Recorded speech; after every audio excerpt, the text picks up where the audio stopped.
Welcome to this Python loops tutorial. Loops are powerful programming constructs that automate repetitive tasks in your code, saving you time and reducing errors. What are loops? Loops are programming constructs that allow you to execute a block of code repeatedly without having to write the same code multiple times. Python has two main types of loops: for loops, which iterate over a sequence of elements, and while loops, which execute as long as a given condition is true. Let's start with for loops.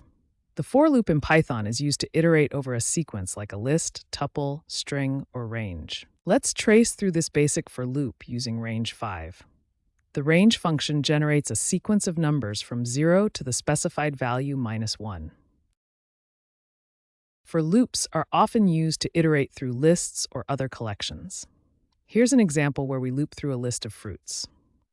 Let's step through this loop. First, we define a list of fruits. Then we iterate through each item in the list. Now let's explore while loops. Unlike for loops, which iterate over a sequence, while loops continue to execute as long as a specified condition is true. Let's trace through this while loop step by step.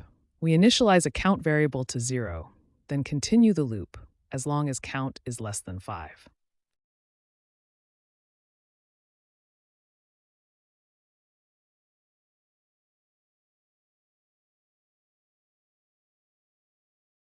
While loops can also use break statements to exit early. Here's an example where we break out of the loop when I equals 5. Let's trace this loop. We set I to 1, then the loop runs as long as I is less than or equal to 10.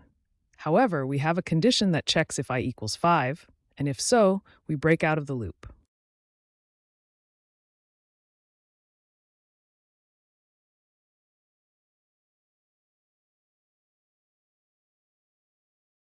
Let's summarize what we've learned about Python loops. For loops are perfect for iterating through sequences like lists or range objects, while loops execute as long as a condition remains true. The break statement allows you to exit loops early. Remember to choose the most appropriate loop type for your specific programming task. Thanks for watching this tutorial on Python loops. If you found it helpful, please like and subscribe.